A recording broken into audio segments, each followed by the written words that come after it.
Добар ден. Почитувани, ви благодариме што одговоривте на поканата на нашата пресконференција, на која сакаме да ви информираме за континуираниот притисок кој коалицијата Не отворам врата го трпи од страна на нелегалната хунта на Зоран Заев. Како што знаете, коалицијата Не отворам врата подолго време водеше кампања за одложување на операцијата попис на населението во ВМ, Република Македонија, и во тоа успеа одложувајќи ја до септември. Оваа кампања успеа поради нашата теренска и онлайн активност, како и поради фактот дека на кампањата се приклучи и најголемата парламентарна опозицијска партија ВМРО-ДПМН и другите помали опозицијски партии и организации. Те по основ непогодна епидемиолошка ситуација се постигна веќе споменато одложување. Сепак, епидемиолошката ситуација е само еден од трите услови за кредибилен попис, кој нашата коалиција од една партија и 20 здруженија ги поставува. Другите два услова се процесот да се прави со македонски софтвер и со променета пописна методологија, а целата операција да биде изведена од страна на експертска влада, која по завршувањето на овие задачи, справување со ковид кризата и спроведување попис според погоре наведените услови, би спровела и кредибилни парламентарни избори. Во контекст на ова, коалицијата Не отворам врата неодамна се состана и се одлучи да ја реактивира кампањата Не отворам врата и не признавам нелегитимен попис со цел исполнување на другите два услова кои претходно ги елаборирав. Но настаните кои ми се случија мене на 16.6.2021 година, односно полицискиот упад во мојот стан и моето приведување, ми даваат за право отворено да се сомневаме, како јас така и сопартиците, дека нашата политичка активност се следи, обструира и прислушкува и врз нас се прави притисок како би ретерира во ставовите околу пописот, а кои пак се масовно поддржани од граѓанството. На ден 16.6.2021 тргнав кон својот автомобил кој беше паркиран пред зградата во која живеам со цел обавување на секојдневните активности. На паркингот бев престретнат од полициски инспектор кој културно се легитимираше и ми покажа налог за претрес на мојот стан, издаден од страна на истражно судија. Потоа се појавија околу 10 на полицајци, од кои 4 во униформи на специјалната полиција и видливо тешко вооружени.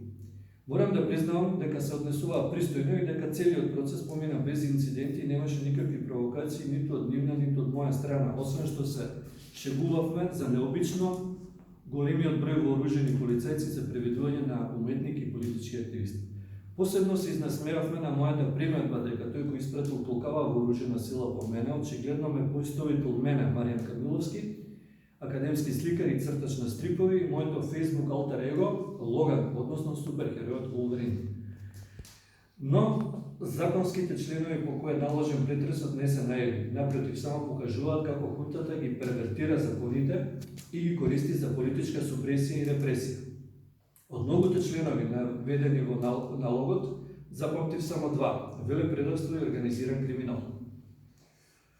Освен што е прилично вознемирувачки и очекувано од страна на нелегалната хунта, ова беше и добар изговор за запленување на моите два компјутери и лаптопот, како и мојот личен мобилен телефон. На страна да го оставиме фактот дека компјутерите ми се основно средство за работа, бидејќи како ликовен уметник тезгарам, правејќи графички дизајни, затоа што од денот на комунистичко-балистичкиот преврат во Македонија, и јас и повеќето мои колеги кои работевме проекти за претходната влада, сега сме без работа. Оваа ситуација има возможува и тотално да ги блокираат моите политички активности во коалицијата Не отворам врата, а кои се во главном онлайн. При претресот не беше пронајдено ни огнено, ни ладно оружје, ни распрскувачки материјали, ни било што кое би било компрометирачко. Па поради тоа, моето лишување од слобода беше кратко и заврши со моја изјава, која во главном се однесуваше на моите Facebook статуси базирани на хумор и црн хумор, типичен за поднебливо и типичен за суперхеројот Логан, чиј имидж го имам превземено на мојот Facebook профил. Се наметнува прашањето како ова се да го сватиме. Јас би ве подсетил на извонредниот роман на сега починатиот италијански писател Умберто Еко Името на розата. Заплетот на овој славен роман се случува во средниот век во Европа, во која царува инквизицијата и околу мистериозната забранета книга на Аристотел, за која на крајот се испоставува дека тоа е книгата на комедијата. Без обзир дали зборуваме за инквизиција, фашизам или комунизам, секој тоталитарен режим има проблем со духот од кој произлегува духовноста, духовитоста, смеењето, исмевањето, пародијата и вистината. Ова го сваќаме како комплимент.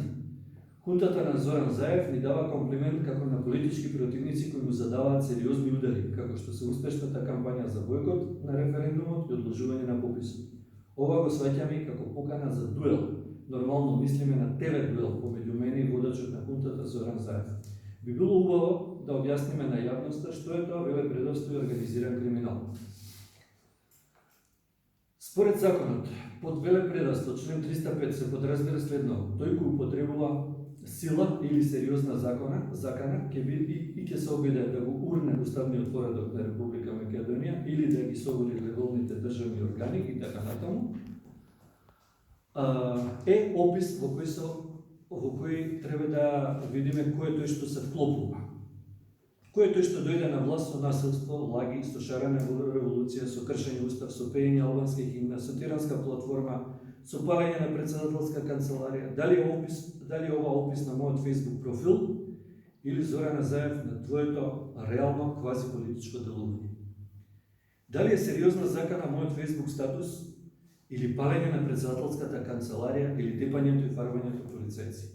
Дали е организиран криминал мојот Facebook статус или давањето лажни пасоши на белосветски криминалци, набавка на вакцини преку фиктивна фирма во Хонконг, ослободувањето на убици, благи казни за шверцери на 750 кг кокаин, ковид масакарот кој можеше да се превенира уште лани во август доколку се прифатеа руските вакцини, да не зборуваме за Луи Витон ташните полни со милиони, марихуана монополот и така натаму и така натаму.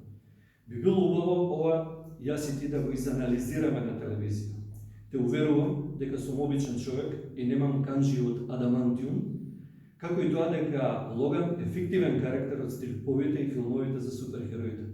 Немој да се плашиш, барем што се однесува до мене, твојата глава е 100% безбедна. Благодарам, доколку има присутните некои да праша нешто, повелете. Австралијан диаспора, каква штета по вашиот углед ќе претрпите, бидејќи сте познат уметник и јавна личност? Ние ова не го гледаме како штета, ниту јас, ниту соборците.